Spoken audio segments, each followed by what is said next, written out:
The fallen angel, created in the year 1847 by the French master Alexandre Cabanel, is one of the most sublime and unsettling representations of the 19th century, a work that combines the majesty of academicism with the spiritual depth of the darkest romanticism. Cabanel, born in 1823 in Montpellier, was barely a young man of 24 when he conceived this monumental piece during his stay in Rome as a fellow of the prestigious Prix de Rome, a prize that distinguished the most promising artists of France and allowed them to study at the Villa Medici under the tutelage of the Academy.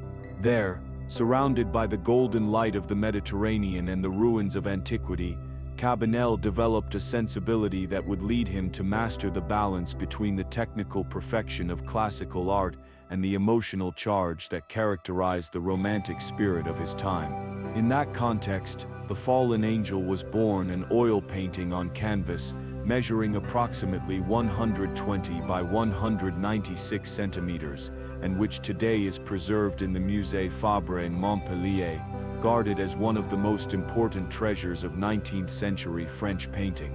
In the scene, the fallen angel is represented in the instant after his expulsion from heaven, the moment when the rebellion has ended and only the silence of exile remains. The figure lies on a gray rock, nude, with wings cast down and the body tense from a mixture of pride and humiliation. His right arm partially covers his face, but it does not manage to conceal entirely the tear that slides down his cheek, a tear that shines with the light of the heaven he has lost. It is the most human gesture of the angel, and perhaps the most devastating. His gaze, directed upward, expresses not remorse but defiance, as if divine punishment had not destroyed his inner fire. Cabanel achieves in this gesture a synthesis of opposing forces, the pure beauty of the celestial being and the shadow of the pride that condemns him. There is no monstrosity nor deformity in his fall, but rather an almost divine perfection that contradicts the idea of evil. In that contrast is hidden the true symbolic power of the work. Evil does not always disguise itself as ugliness, sometimes it inhabits beauty itself. Cabanel's technical treatment is impeccable and meticulous. The anatomy of the angel recalls classical Greek sculptures, with defined muscles and ideal proportions that reflect the artist's academic training. However, the tension of the posture and the expression of the face add an emotion that breaks with the usual serenity of academic art. The wings, which begin in a luminous white and end in a deep black, symbolize the transition from heavenly purity toward the darkness of the fall.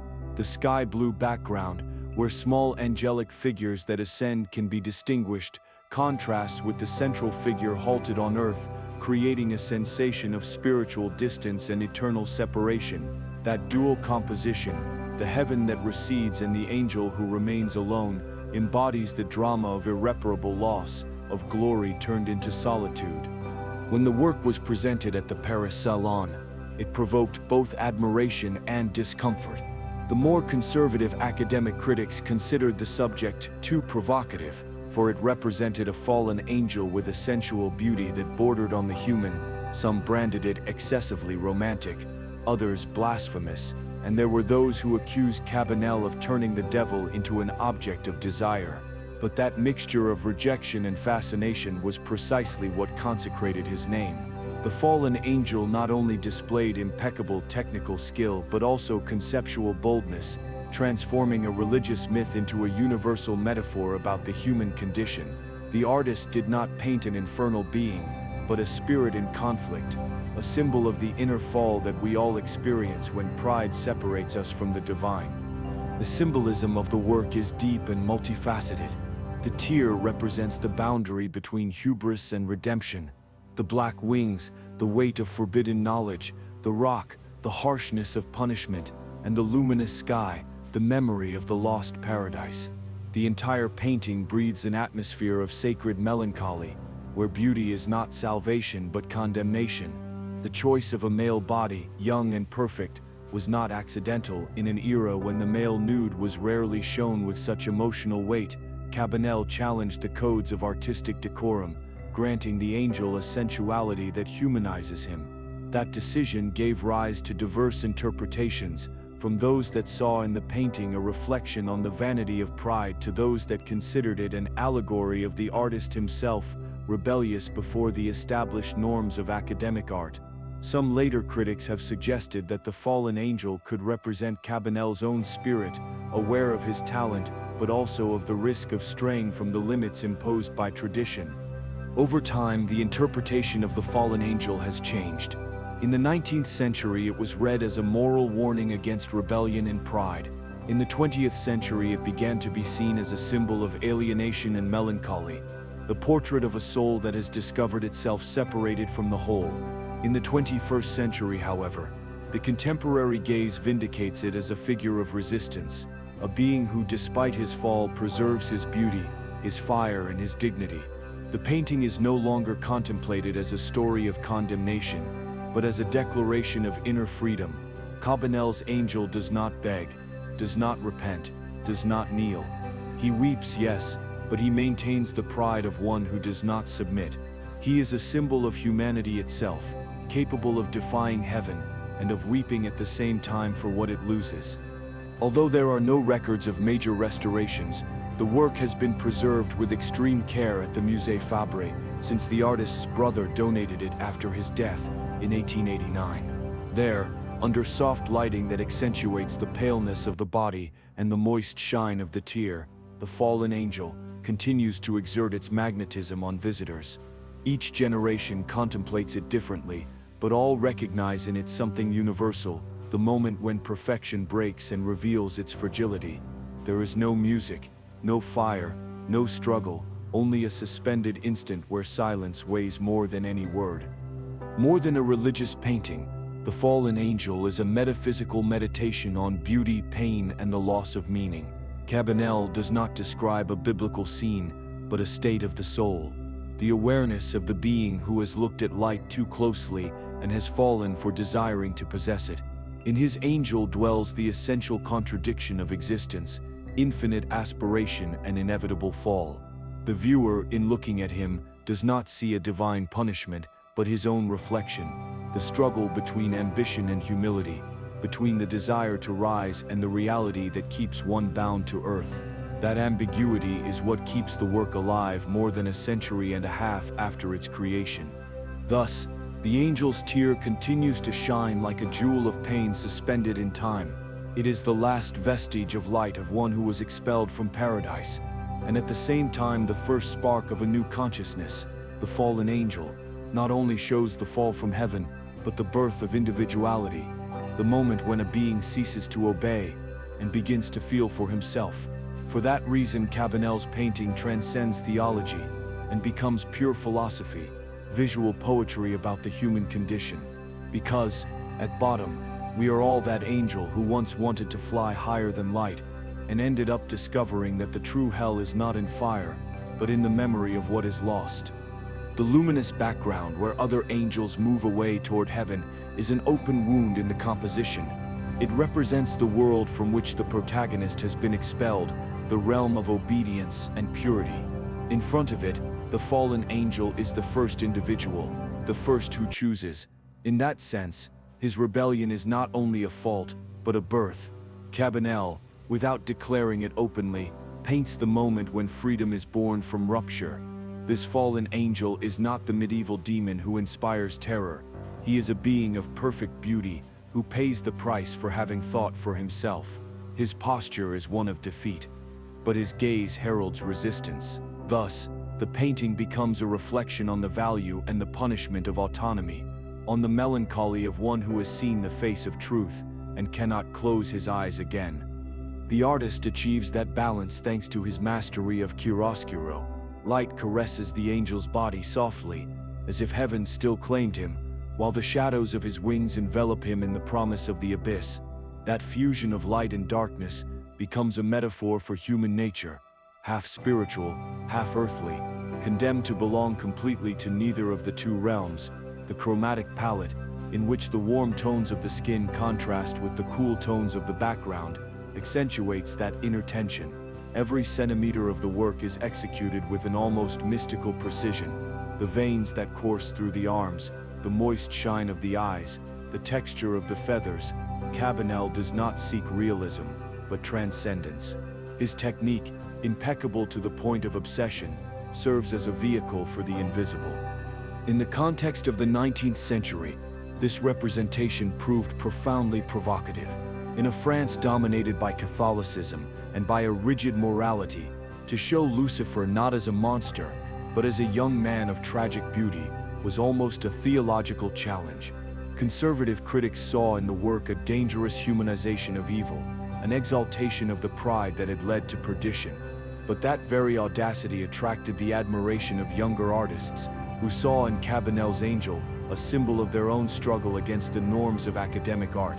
In fact, the fallen angel anticipates the symbolist and decadent sensibility that would dominate the final decades of the century. The angel is no longer a religious figure, but a metaphor for the artist, misunderstood, removed from the heaven of recognition, condemned to the solitude of his genius. The psychological impact of the work lies in its silence. There are no cries, no violent gestures, no outward drama. Everything occurs inside the character. It is a painting that stops time at the exact moment when the soul understands its destiny. The viewer, in contemplating it, feels an immediate empathy. We have all known that instant in which the light recedes and one is left alone with one's thoughts. That is why the fallen angel does not age. It does not depend on its historical context, because it speaks of an eternal emotion, that of having lost something we love for following what we believe. In that moist gaze is hidden the reflection of every human being who has chosen to think, even if the price is solitude. The hidden symbolism of the painting has inspired countless interpretations. Some scholars observe that the wings blackened only at the tips allude to a partial corruption, not total, suggesting that the angel's purity has not been completely extinguished. Others point out that the gesture of covering his face with the right arm evokes both modesty and shame, but also the pride of one who does not want to be seen in his vulnerability. The body, illuminated with an almost divine clarity, seems to say that evil does not reside in form but in intention. Cabanel thus introduces a moral paradox. The angel has fallen, but he remains beautiful. He has disobeyed, but he preserves light within him. That ambiguity disconcerts, for it destroys the boundary between virtue and sin, and raises a question that remains uncomfortable. Is rebellion a condemnation or an evolution? Over the years, the fallen angel has gone from being seen as a moral warning to being considered a hymn to consciousness. In modern studies of iconography, the painting is interpreted as an allegory of awakening. Lucifer, whose name means bearer of light, embodies the knowledge that defies obedience. In that sense, Cabanel does not paint a fall, but a revelation. The fire that burns in the angel's eyes is not infernal, it is intellectual. It is the spark of one who has seen too much, of one who has understood that divine perfection does not admit the imperfection of free thought. That contemporary reading returns to the painting in astonishing relevance. The angel is no longer an enemy of God, but the personification of the modern human being, torn between the longing for transcendence and the impossibility of attaining it. The composition of the work reinforces this philosophical reading.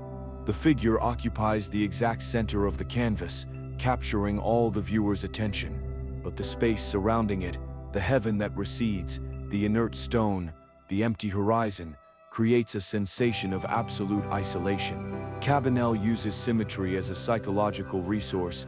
The more balanced the form appears, the more we feel the desolation of the content. There is no narrative behind. There are no witnesses to the punishment, only the angel and his silence. That monumental solitude turns the painting into a kind of inner mirror. To look at it is to confront our own conscience, the memory of our falls, and the tragic beauty of our errors. In aesthetic terms, the fallen angel marks an intermediate point between the neoclassical tradition and the spirituality of symbolism. The influence of Raphael and Michelangelo is evident in the anatomy and the composition, but the melancholic tone and the emotional intensity anticipate the work of artists such as Bouguereau, Redon, or even Gustave Moreau. Cabanel manages to unite the precision of academic art with a poetic charge that brings him closer to mysticism than to reason. His angel does not belong to the past, it belongs to the eternal present of the human soul. That capacity to cross time, is what makes the work continue to move today. Every visitor who pauses before the canvas feels something different. Some perceive compassion, others defiance, others sadness, but all agree on one impression: the angel seems alive. His gaze does not belong to the 19th century, nor to the Bible. It belongs to us. It is the gaze of the being who loved light so much that he dared to fall for it. Cabanel, without knowing it, painted the face of modern consciousness, luminous, proud, broken, yet still capable of weeping for what is lost. And so Cabanel's angel remains in his eternal exile, motionless and aware, trapped on the border between grace and the fall. His perfect body continues to be a ruined temple, a beauty that no longer belongs to heaven, but does not corrupt itself on earth either. It is the image of the human soul in its purest form, radiant and wounded, proud and fragile, condemned to remember what it was. In that young face that weeps without surrender is found the story of every creature that has loved light enough to lose it. Cabanel did not paint a demon, he painted the consciousness of modern man, a being who seeks to understand himself, who defies the divine without being able to stop longing for it, who weeps for his loss, but does not renounce his freedom. The fallen angel is the metaphor of the mind that awakens, of the spirit that prefers the pain of knowing over the peace of ignorance. For this reason, in contemplating it, one does not see punishment but revelation. In its tear there is more truth than in 1,000 sermons, and in its silence resounds the voice of all those who at some time fell in order to discover who they were. That is the greatness of Cabanel's work. It not only portrays the fall of an angel, but the elevation of the human soul through knowledge and suffering. Its light does not go out, it transforms, and its beauty does not die, it becomes eternal, because in the solitude of that defeated being burns the fire that reminds us that even in the fall, we remain made of light.